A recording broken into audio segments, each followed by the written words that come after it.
धर्म प्रेमी सज्जनों तथा विश्ववासियों, हमारा नाम मानव पड़ा है। परमात्मा की असीम अनुकंपा है। सब मानव अपने किए कर्मों के अनुसार ही धरती पर आते हैं। तो जब हमारा किया हुआ कर्म ऐसा था कि हमें मानव जन्म मिला, तो मानव जन्म मिलने से मानव के लिए ही सारा दायित्व आ गया। अफजलुल मखलूक़ात होने के कारण, सभी प्राणियों में उत्कृष्ट प्राणी होने के कारण हमारी जिम्मेदारी भी बढ़ गई। तो जब जिम्मेदारी बढ़ी है तो क्या उस जिम्मेदारी के अनुसार हमें काम नहीं करना चाहिए? उदाहरण के रूप में अग्नि क्या करती है? अग्नि का गुण क्या है? अग्नि का गुण है जलाना, गर्मी देना, उष्णता देना, अपना लौ ऊपर के तरफ ले जाना, आदि आदि। अग्नि अगर अपना काम करना छोड़ दे तो अग्नि का नाम बदला, उसको राख कहा जाएगा। ठीक इसी तरीके से मानव अगर मानवत्व को छोड़ दे तो मानव का नाम बदलेगा। तो मानव का विलोम शब्द क्या है? दानव, अर्थात दैत्य।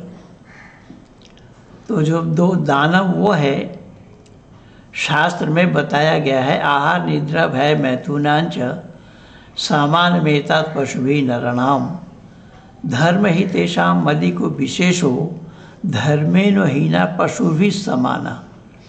जो धर्म से हीन होता है वो पशु के समान है। आहार निद्रा भय मैथुन ये तो मानव के अंदर में है, पशु के अंदर में भी है, लेकिन मानव के साथ जुड़ा हुआ है धर्म। जो मानव धर्म का पालन नहीं करता वो मानव नहीं है, पशु के समान बताया गया उसको। तो मानव होने के कारण सारा काम हमारा दिमाग से होता है, दिमाग से हम काम करते हैं। दिमाग की विरुद्ध कोई काम हमारा नहीं होता और ना करते हैं। लोकाचार में देखिएगा, सामान लेना है, कोई सामान लेने के लिए जब हम जाते हैं तो कौन सा सामान हमें लेना है उसे देखकर उसी दुकान में ही हमें जाना पड़ता है। जैसे हम चावल लेते हैं और चावल, नून, तेल सब आदि सब जब हम लेने के लिए जाते हैं तो ये ज़रूरी है कि कोई जूती के दुकान में चावल लेने के लिए नहीं जाता है, क्योंकि जूती की दुकान में चावल का मिलना, दाल का मिलना संभव नहीं है। इसीलिए हमें जाना उसी दुकान पे है जहाँ चावल और दाल मिलती है। दुर्भाग्य ये है कि मानव होकर के भी हम ये नहीं जान पाए कि परमात्मा कौन है। तो क्या ईश्वर को जानने से पहले ईश्वर का जानना ज़रूरी नहीं है?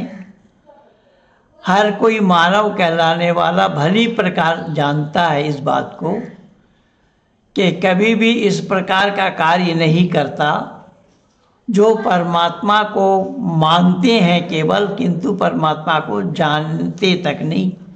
और परमात्मा का जानना क्यों नहीं चाहते या परमात्मा को जानना क्यों नहीं चाहते, ये परेशानी की बात है। जो योगेश्वर कृष्ण माता पिता के 8वां नंबर के संतान 8वें नंबर पे आया। 7 भाई इनके पहले जन्म ले चुके थे, या 8वें नंबर पे आए। और इसी योगेश्वर कृष्ण को ईश्वर कहा जा रहा है, जबकि ईश्वर अजन्मा है, ईश्वर को जन्म लेना नहीं पड़ता। अब यहाँ योगेश्वर कृष्ण जन्म ले रहे हैं, योगेश्वर कृष्ण को ईश्वर माना जा रहा है। तो ईश्वर योगेश्वर कृष्ण है या नहीं है, इसको जाने बिना किसी को ईश्वर कह देना अपने मनमानी तरीके से किसी को ईश्वर मान लेना।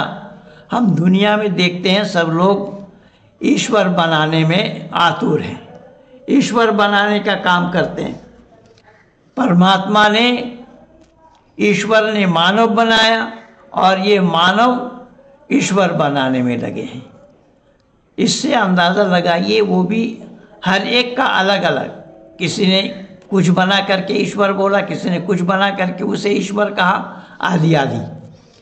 लेकिन ईश्वर कौन है उसे जाने बगैर किसी को ईश्वर कह देना यह खतरा सा खाली नहीं है। हम मानव होने के नाते हमारा मानव का काम ये नहीं है, मानव का काम है ईश्वर कौन है उसको जानना। तो ईश्वर के गुणों को जब हम जानेंगे तभी हमें पता लगेगा ये ईश्वर है। तो ईश्वर क्या है कि सत्य, चित और आनंद स्वरूप है। परमात्मा सत्य है और चेतनता भी है और आनंद स्वरूप है, जो हमेशा आनंदित रहते। परमात्मा से आनंद खाली नहीं है। इसमें जब परमात्मा से आनंद को हटाया जाना संभव नहीं है। वो मानव में दो गुण है, मानव सत्य है और चित है, लेकिन मानव आनंद स्वरूप नहीं है। सुख और दुख में ही मानव रहता है। सुख और दुख मानव को ही छूता है, परमात्मा को छू नहीं सकता। योगेश्वर कृष्ण भी सुख और दुख में रहे, उनको सुख भी मिला और दुख भी मिला। अपने सगे मामा से युद्ध करने के लिए योगेश्वर कृष्ण ये कंजूसी भी नहीं करते हैं। योगेश्वर कृष्ण अपने मामा को अधर्मी होने के नाते या मामा धर्म के विपरीत आचरण करने के नाते मामा को उन्होंने वध किया और वध करके उस राजगद्दी को अगर चाहते तो राजगद्दी को अपने अधिकार में लेते या उस राज को अपना अधिकार समझ करके उस पर हावी हो जाते। लेकिन इसको अपनाने के बाद भी योगेश्वर कृष्ण ने उस राज को अपना नाना को बिठाया। तो इसे देख करके भी हमें ये जानना चाहिए, भारतवासियों को विशेषकर और दुनिया वालों को भी, कि पिछले 1971 में जब पश्चिमी पाकिस्तान ने पूर्वी पाकिस्तान धावा बोला, पूर्वी पाकिस्तान पर धावा बोला, ना मालूम कितने माँ और बहनों के अस्मतों को लूटा, क्रूरता के साथ उनके साथ दुर्व्यवहार किया। भारत ने अपने सैनिकों को गंवाकर अपना पैसा लगाकर उस बांग्लादेश को आज़ादी दिलाई। अगर भारत चाहता होता तो इस बांग्लादेश को भी भारत में मिलाया जाना संभव था, लेकिन भारत में नहीं मिलाया।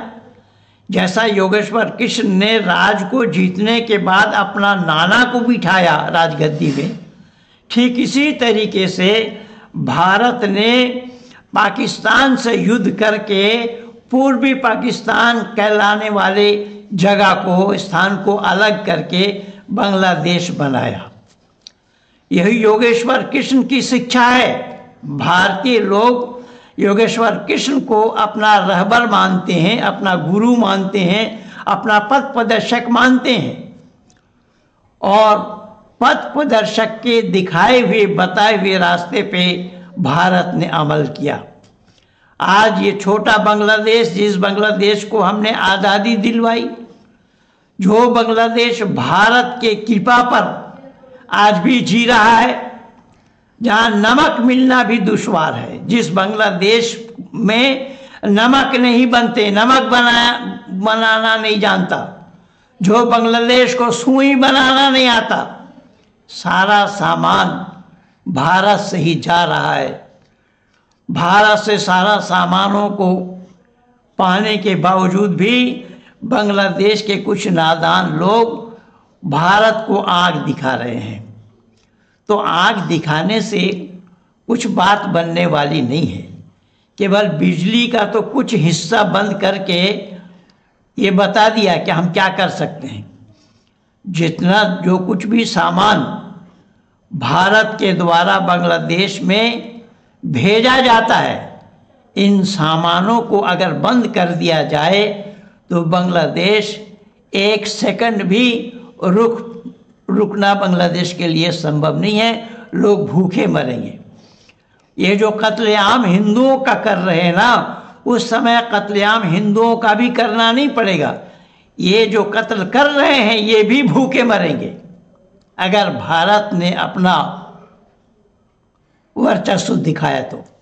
लेकिन मैंने निवेदन किया कि भारत वो देश है कि जिस देश में योगेश्वर कृष्ण और मर्यादा पुरुषोत्तम राम जैसे महापुरुषों का आगमन हुआ, जिन महापुरुषों के बताए हुए रास्ते पे भारत के लोग चलने वाले हैं, चलते हैं, चलते आए हैं और चलते रहेंगे।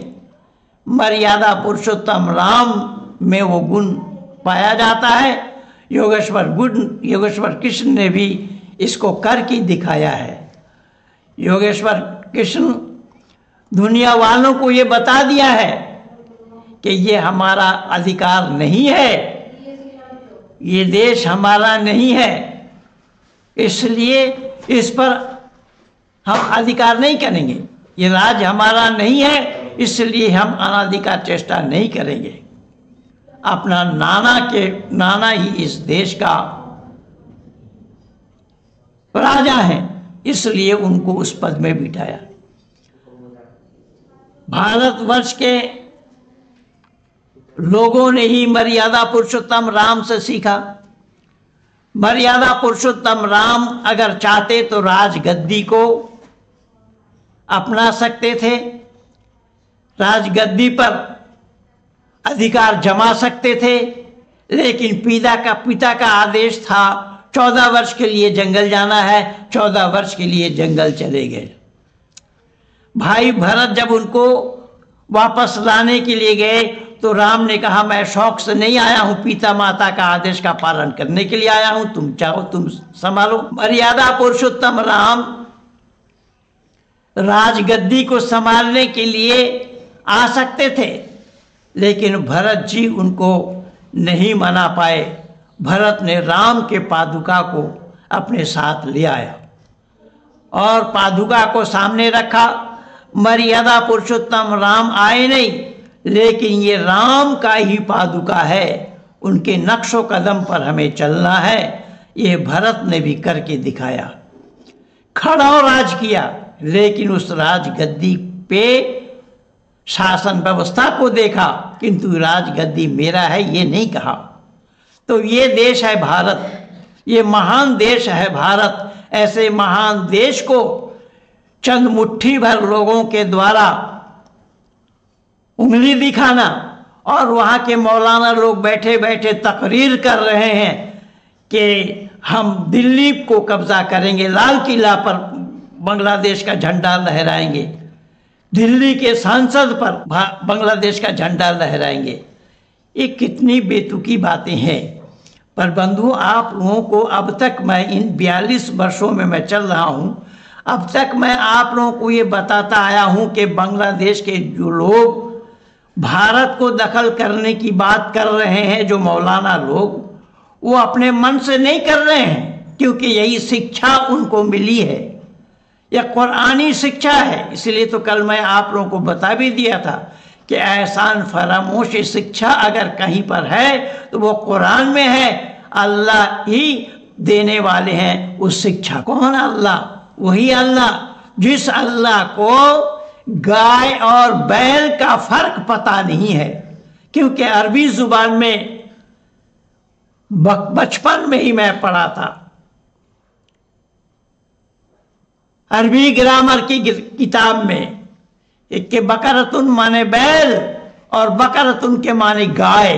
तो जिस अल्लाह को गाय और बैल का ही हिसाब नहीं है, गाय किसको कहा जाता है और बैल किसका नाम है, इतनी सी पता अल्लाह को नहीं है, वो अल्लाह दुनिया वालों को क्या ज्ञान दिया होगा। इससे अंदाज़ा लगा सकते हैं आप लोग। तो मैंने निवेदन किया, ये मौलाना लोग जो बैठ करके भाषण झाड़ रहे हैं बांग्लादेश में, वही इस्लामी शिक्षा है। इसलिए वो ये कह रहे हैं कि हम भारत को दखल करेंगे, लाल किला को दखल करेंगे और हम दखल करेंगे भारत के पार्लियामेंट को। इतना आसान काम नहीं है, ये नानी घर का खेल नहीं है, इतना गुड़ आधा छिटाक नहीं है। इन लोगों को ये सब मालूम नहीं है, लेकिन दुर्भाग्य हमारे देश के लोगों में भी है कि हमारे देश वालों ने इन सब बातों को तो जाना, सीखा, परखा, सब कुछ किया, लेकिन परमात्मा कौन है इसको नहीं जाना। परमात्मा को अगर जानकर मानते होते, परमात्मा को जानकर उस परमात्मा के आदेश अनुसार अपना जीवन यापन करते होते, अपना जीवन को उसी रास्ता में चलाए हुए होते, तो फिर ये हरे राम हरे कृष्ण ये चिल्लाते नहीं, ये कहकर नहीं चिल्लाते, क्योंकि ना राम परमात्मा है और ना कृष्ण परमात्मा है। ये दोनों महापुरुष हैं कि भारत में भी ये चिल्लाया जा रहा है हरे राम राम राम हरे हरे, पर इस्कॉन वाले तो हरे राम पहले नहीं कहते, हरे कृष्ण पहले कहते हैं कि हरे कृष्ण कृष्ण कृष्ण हरे हरे, हरे राम राम राम हरे हरे। तो जिस इस्कॉन वालों को ये इतना ही अकल नहीं है कि राम का युग पहले था या कृष्ण का युग पहले था। अगर राम का युग पहले था तो हरे राम पहले होना चाहिए, लेकिन इस इस्कॉन वालों ने क्या असभ्यता और बदतमीजी की है कि जिस प्रभुपाद स्वामी ने जो गीता बनाया है उसमें योगेश्वर कृष्ण को ही ईश्वर माना है, और योगेश्वर कृष्ण को ईश्वर मानकर वो कह रहे हैं कि हरे कृष्ण कृष्ण कृष्ण हरे हरे, हरे राम राम राम हरे हरे। कृष्ण का नाम पहले लिया और कृष्ण को ईश्वर समझ करके कृष्ण का नाम लिया जा रहा है। कृष्ण अगर ईश्वर हुए होते, जैसा कि गीता में गलत पाठ पढ़ाया गया, यदा यदा धर्मस्य ग्लानिर्भवति भारते, योगेश्वर कृष्ण नहीं आए और ना आना संभव है। योगेश्वर कृष्ण को आना होता तो जब योगेश्वर कृष्ण के मंदिर को तोड़ करके मस्जिद बना दी गई उस समय आते। अगर राम को आना होता तो राम मंदिर को तोड़कर जब बाबरी मस्जिद बना दी गई तो उस समय राम को आना संभव होता। लेकिन ये देख करके भी हिंदुओं के आंख नहीं खुलते हैं, हिंदू आज तक इसे जानने के लिए तैयार नहीं हुए। तो हरे कृष्ण चिल्ला रहे हैं इस्कॉन वाले, अमेरिका से लेकर के बांग्लादेश तक, और राम को ईश्वर मानकर, राम को रक्षक मानकर या कृष्ण को रक्षक मानकर चिल्ला रहे हैं, लेकिन योगेश्वर कृष्ण नहीं आए। इस सच्चाई को देख करके भी हिंदुओं को समझ लेना चाहिए था। अगर योगेश्वर कृष्ण को आना होता तो जिन बांग्लादेश के अंदर में इस्कॉन वालों पर जो तांडव किया है मुसलमानों ने, तो योगेश्वर कृष्ण आकर के बचा लेते, लेकिन योगेश्वर कृष्ण बचाने के लिए नहीं आए। इससे भी हिंदुओं के आंख नहीं खुल रहे हैं, ना जाने ये हिंदू आंख कब खोलेंगे। राम को चिल्लाने के बाद भी राम का आगमन नहीं हुआ।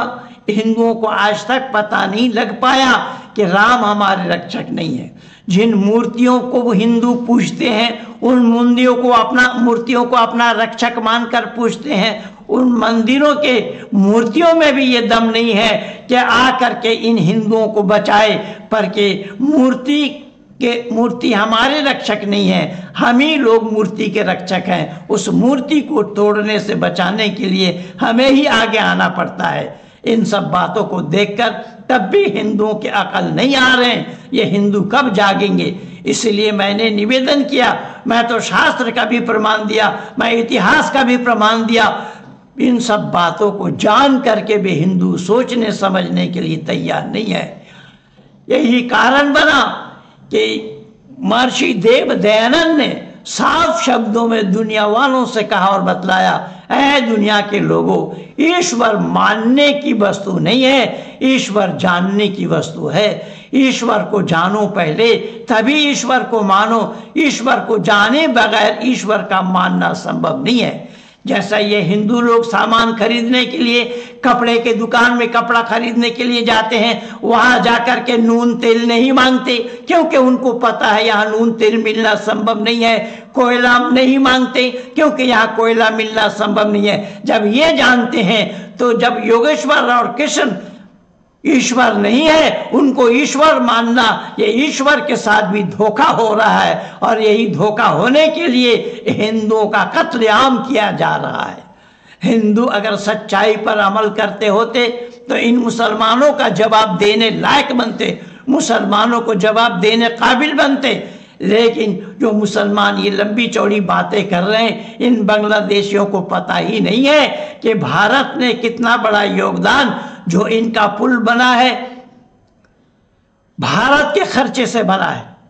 भारत ने अपने खर्चे से ही पुल बनाया है, लेकिन ये एहसान फरामोश इस्लाम इसको जानने के लिए, समझने के लिए तैयार नहीं है, क्योंकि इस्लाम आज से एहसान फरामोश नहीं है। इस्लाम अपने जन्म काल से एहसान फरामोशी करता आया है और आज भी कर रहे हैं। कल तो मैं लिख करके दिया था कि कितना बड़ा एहसान फरामोश है इस्लाम, कि जब हजरत मोहम्मद साहब के माता पिता मर गए, पाले चाचा ने, लेकिन उस चाचा का ही मोहम्मद नहीं हुए, मोहम्मद चाचा को अपने दीन में नहीं मिला पाए। एक चाचा ने तो यहाँ तक कह दिया, एक हाथ में चांद और एक हाथ में सूरज रख दो, फिर भी मैं तुम्हारा इस्लाम मानने के लिए तैयार नहीं हूँ। एक चाचा बीमार थे, उनको जान इस्लाम स्वीकार कराने के लिए, कलमा पढ़ाने के लिए जा रहे थे, लेकिन अल्लाह ने खुद मना किया, इनके कल्ब में मैंने मोहर लगा दी, वो इस्लाम स्वीकार नहीं करेंगे। तो इससे भी तो दुनिया वालों को अंदाजा लगा लेना चाहिए कि इस्लाम क्या सिखाया है, क्या सिखाता है। इस्लाम दुनिया वालों को कौन सी बात सिखाई है। तो जब हम ये जान रहे हैं कि एहसान फरामोशों का नाम इस्लाम है, तो बांग्लादेश के लोग एहसान फरामोश नहीं होंगे। हम लोग ये क्यों जान रहे हैं, क्यों समझ रहे हैं? इसलिए जब इस्लाम को वो मान रहे हैं, इस्लाम के ये मानने वाले हैं, तो एहसान फरामोशी का शिक्षा तो उन्होंने इस्लाम से ही लिया है।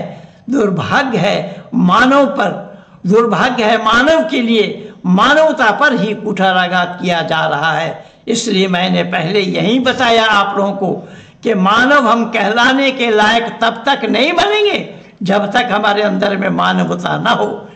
मानवता पर हम अमल नहीं करते हैं तो हम मानव कहलाने के लिए तैयार नहीं है। इसलिए हमारे शास्त्र में आया है, मत्वा कर्मणि सिद्धते। मानव वो है जो अपने विवेक अनुसार विवेचन करके काम करते हैं, अपने विवेक को सामने रख करके काम करते हैं। ये पता नहीं है। इस्लाम वाले अगर अपने विवेक से काम करते होते तो अल्लाह को ये कहना नहीं पड़ता, ज़ालिकल किताबु ला रैब फीह, कि कोई शक व शुबा की गुंजाइश नहीं इस किताब के अंदर। कल दूरदर्शन में मैं देख रहा था, बंगला चैनल में कोई एक मियाँ जी थे, वो तो कह रहे थे, जबकि ममता बनर्जी पर दोष दे करके कह रहे थे, जो कल्याण बनर्जी ने बोला है जहाँ नमाज पढ़ेंगे वो जगह वक्फ स्टेट का होगा, वक्फ की संपत्ति होगी। तो कुछ लोग कह रहे थे कल्याण बनर्जी के घर में जा कर के, हालांकि ये बात तो मैंने भी कही, कल्याण बनर्जी के घर में जा कर के अगर मुसलमान नमाज पढ़ेंगे तो क्या वो जगह वक्फ स्टेट की हो जाएगी? ये संभव नहीं है। तो वो मियाँ जी कह रहे थे कि अल्लाह ने ये बात कही नहीं, अल्लाह ने कुरान में लकुम दीनुकुम वलिय दीन कहा कि तुम्हारा दीन तुम्हारे पास, हमारा दीन हमारे पास। लेकिन बंधु, मैं आज आप लोगों को ये बता देता हूँ कि कुरान में परस्पर विरोधी बातें हैं, कुरान में कॉन्ट्रडिक्टरी है, कॉन्ट्रडिक्शन है। इसलिए अल्लाह ने कब क्या कहा अल्लाह को खुद को पता नहीं। जब अल्लाह ने यहाँ पर लकुम दीनुकुम वलिय दीन कहा कि तुम्हारा दीन तुम्हारे पास, हमारा दीन हमारे पास, यह हारने का अलामत है। जब सवाल किया गया, सवालों का जवाब नहीं बन पाया अल्लाह से, तब अल्लाह ने कहा तुम्हारा दीन तुम्हारे पास, हमारा दीन हमारे पास। लेकिन अल्लाह ने पहले ही सूरह अल इमरान में कह दिया है, इन्ना दीन इंदल्लाहिल इस्लाम, एक ही दीन है जिसका नाम इस्लाम है। अगर एक ही दीन है जिसका नाम इस्लाम है, फिर अल्लाह ने कहा वमन यब्तगी गैरल इस्लाम दीनन, कि अगर इस्लाम को छोड़कर किसी और दीन की बात करोगे वो मानने लायक नहीं है, वो काबिल कबूल नहीं है। ये बात कहने के बाद भी अल्लाह कह रहे हैं लकुम दीनुकुम वलिय दीन। अल्लाह को दूसरा दिन कहां से दिखाई दिया, दूसरा दिन कहां से दिखाई पड़े अल्लाह को? इसलिए कुरान नहीं जानता। जैसा मैं बोला ना, गाय और बैल का भी पता अल्लाह को नहीं है, इसी तरीके से अल्लाह को दीन का भी पता नहीं है। अगर एक ही इस्लाम है फिर लकुम दीनुकुम वलिय दीन अल्लाह को कहना ही नहीं पड़ता। परस्पर विरोधी बातें हैं, कुरान भरा पड़ा है। मैं आज 42 वर्षों से आप लोगों को सुनाता आया हूँ। इसलिए बंधुओं, मैं आप लोगों को ये बताना चाहा कि केवल हिंदू ही मूर्खता की बात नहीं कर रहे हैं। हिंदू ही ईश्वर को बिना जाने किसी को मनमानी ईश्वर नहीं कह रहे हैं। इस्लाम वालों का भी तरीका यही है। जब इस्लाम वाले ये कहते हैं अल्लाह से लौ लगाना, अल्लाह के दीन को अमल पे लाना, अल्लाह के दीन पे चलना, आदि आदि कहते हैं। और वही अल्लाह जन्नत में हूर और गिलमानों की बात इन लोगों को बताई है। वबश्शिरिल्लज़ीन आमनू व आमिलुस्सॉलिहात अन्ना लहुम जन्नातिन तजरी मिन तहतिहा अल-अनहार कुल्लमा रुज़िक़ू मिनहा मिन समरतिर रिज़क़न क़ालू हाज़ाल्लज़ी रुज़िक़ना मिन क़ब्लु व ऊतू बिही मुतशाबिहा व लहुम फ़ीहा अज़वाजुम मुतहहरतुम व हुम फ़ीहा ख़ालिदून। जन्नत में क्या क्या मिलेंगे उन सब बशारत यहाँ पर दिया हुआ है, लेकिन पहला शब्द आया है वबश्शिरिल्लज़ीन आमनू, ईमान लाने वालों, अर्थात जो मुसलमान नहीं है वो जन्नत के हकदार नहीं है। जन्नत में जाने के लिए पहले ईमान लाना पड़ेगा। और जन्नत में जहां हूर है, जिन हूर से रंग रलियां मनाने की बात आ रही है, जिन हूर से रंग रलियां मनाने की बात कही गई है, तो फिर अल्लाह के साथ लौ लगाना ये बातें क्यों और कैसा संभव होगा? हम मानव होने के नाते मानवता पर अमल करना पड़ेगा। हमें मानव होने के नाते मानवता क्या है उसको जानना पड़ेगा। उसके बगैर हम मानव कहलाने के हकदार नहीं है। जहां पर रंग रलियां मनाने की बात आ रही है, पाकिस्तानी आलिमों को सुनिए, पाकिस्तानी मौलानाओं को सुनिए, वो जन्नत का वर्णन कर रहे हैं। ना मालूम कितने मौलानाओं के वीडियो आप पा जाएंगे यूट्यूब में। सारे मौलाना जन्नत का वर्णन कर रहे हैं और हूरों की बात कर रहे हैं। एक मौलाना तो यहाँ तक कह रहे हैं कि एक टपका अगर गिरा दे तो नहीं पार पाओगे। यानी वो हूर की वर्णन अगर सुनना हो तो पाकिस्तानी आलिमों को सुनिए, यूट्यूब में वीडियो लगा हुआ है। लेकिन मैं ये कह रहा हूं कि जिस जन्नत में रंग रलियां मनाने की बात आएगी वहां अल्लाह से लौ लगाने का बात क्यों और कैसा संभव होगा? इसलिए मैंने निवेदन किया कि हम मानव कहलाने से पहले हमें मानवता पर अमल करना पड़ेगा। मानवता क्या है उसको जानना पड़ेगा। जब हम मानवता को जानेंगे इन सब बातों से हमें दूर हो जाएंगे। हम मानवता पर अमल करते हुए, आज ये अखिलेश ने भी एक गैर जिम्मेदाराना वक्तव्य दिया।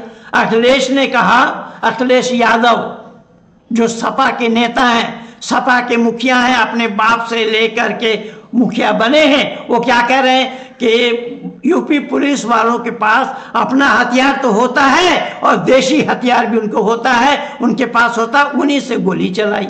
जबकि वहां पर जो गोली चली संभल में, वो गोली पुलिस की गोली नहीं है, पब्लिक ने मारा है। वहां दो मुसलमानों के गुटबाजी में ही एक दूसरे को मारा है। वो तो योगी आदित्यनाथ भी उसके तहकीकात में लगे हुए हैं, वो सब सामने आ जाएगी बात। तो मेरा कहने का मतलब है हम मानव तभी कहला सकेंगे या मानव तभी कहला सकते हैं जब हम मानवता पर अमल करेंगे। मानवता क्या है कि मत्वा कर्मणि सिब्बते। मानव वो है जो अक्लमंद है, विवेकशील है, विवेकवान है, विचारवान है, विचार पूर्वक काम करता है, उसको मानव कहा जाता। अगर विचार पूर्वक काम नहीं करता तो वो मानव कहलाने के हकदार नहीं है। अब रही बात, हमारे एक मित्र ने अभी हमसे कहा कि वो लोग तो कष्ट का अनुभव कर रहे हैं, मुसलमान सब घर छोड़ करके भाग रहे हैं, क्या उनको तकलीफ नहीं है? मैंने कहा बिल्कुल तकलीफ है, पर हमारे शास्त्र में भी तो ये कह दिया है कि तुम्हें जब तकलीफ आती है वो दोष तुम्हारी है। यही कारण बना कि ऋषि कपिल ने सांख्य दर्शन में सबसे पहला सूत्र में यही बताया, त्रिविध दुखम अत्यंत्य निवृत्ति ही अत्यंत्य पुरुषार्थ। क्या है? मानव मात्र के लिए 3 दुख है, उन 3 दुखों से छुटकारा पाने के लिए तुम्हें प्रयास करना चाहिए। अगर तुम प्रयास करोगे तुम पुरुषार्थी बनोगे, अगर तुमने 3 दुखों से छुटकारा पाने का प्रयास नहीं किया तो पुरुषार्थी भी नहीं बनोगे। जो आध्यात्मिक दुख बताया कि तुम्हारे ऊपर जब कोई आपत्ति आए तो तुम्हें सावधान रहना पड़ेगा, जब तुम सावधान नहीं रहोगे तो आपत्ति आएगी। दूसरे के द्वारा दिया हुआ दुख, बोले जब तुम सावधान नहीं रहोगे तब दूसरा तुम्हें दुख देगा।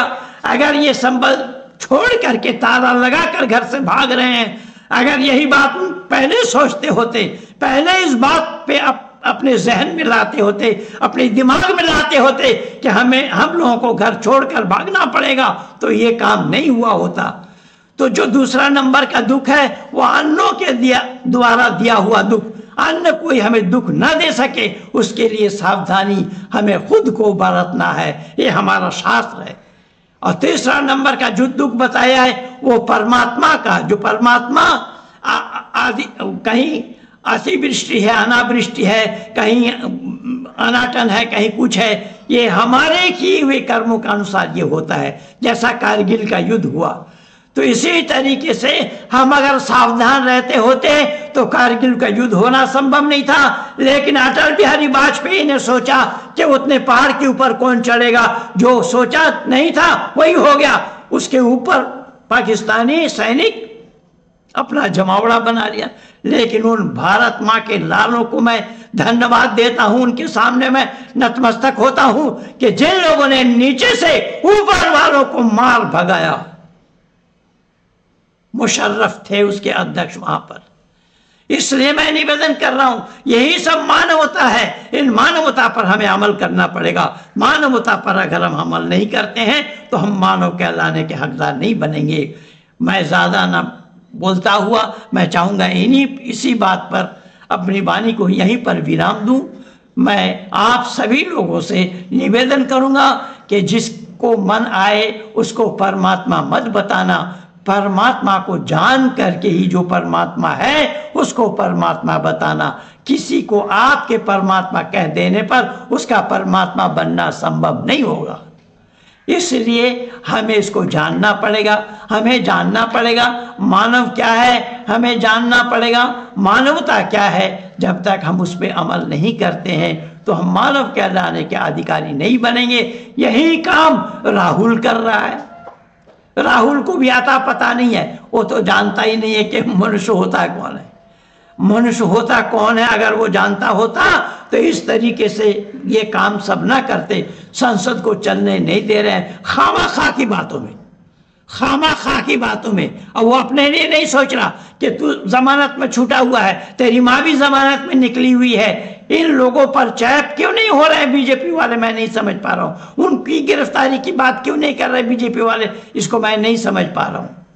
इसलिए बंधुओं, ये सब बातें हमारे यहाँ पर केवल धार्मिकता नहीं है, केवल स्पिरिचुअल लाइफ नहीं है, धार्मिकता से लेकर के मानवता से होते हुए देश, राष्ट्र और राष्ट्रीयता की बातें हैं। राष्ट्र और राष्ट्रीयता की उपदेश, राष्ट्र और राष्ट्रीयता का उपदेश वेद में ही है। इसीलिए तो संगच्छदम संबद्धम संभोमानांसि जानताम देवा भागम यथा पूर्वे संजानाना उपासत, यही बताया गया। साथ मिल करके चलो, कंधे से कंधा मिला करके चलो, कदम से कदम मिला करके चलो, बोली से बोली मिला करके बोलो। यही तो माननीय योगी आदित्यनाथ जी भी कह रहे हैं, यही तो माननीय भारत के प्रधानमंत्री नरेंद्र मोदी जी कह रहे हैं।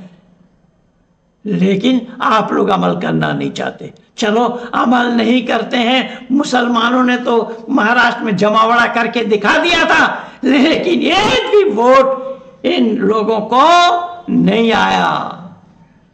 बीजेपी की जीत कैसी हुई, किस तरीके से राज्याभिषेक हुआ कल, सब दुनिया वालों ने देखा है। इसलिए बंधु, सत्यम में विजयते ननितम सत्येन पंथा विततो देवजना, ये हमारा शास्त्र का कहना है। सत्य की विजय होती है, सत्य को कोई हरा नहीं सकता, सत्य हमेशा जीतता है, सत्य को दबाया जाना संभव नहीं है। इसलिए सत्य से ही विद्वानों का रास्ता प्रशस्त होता है। मैं अधिक न लंबा करता हुआ यहीं पर ही अपनी वाणी को विराम दे रहा हूं। आप सब लोगों को बहुत बहुत धन्यवाद। पंडित महेंद्र पाल आरजी की ओर से। कहिए भारत माता की जय।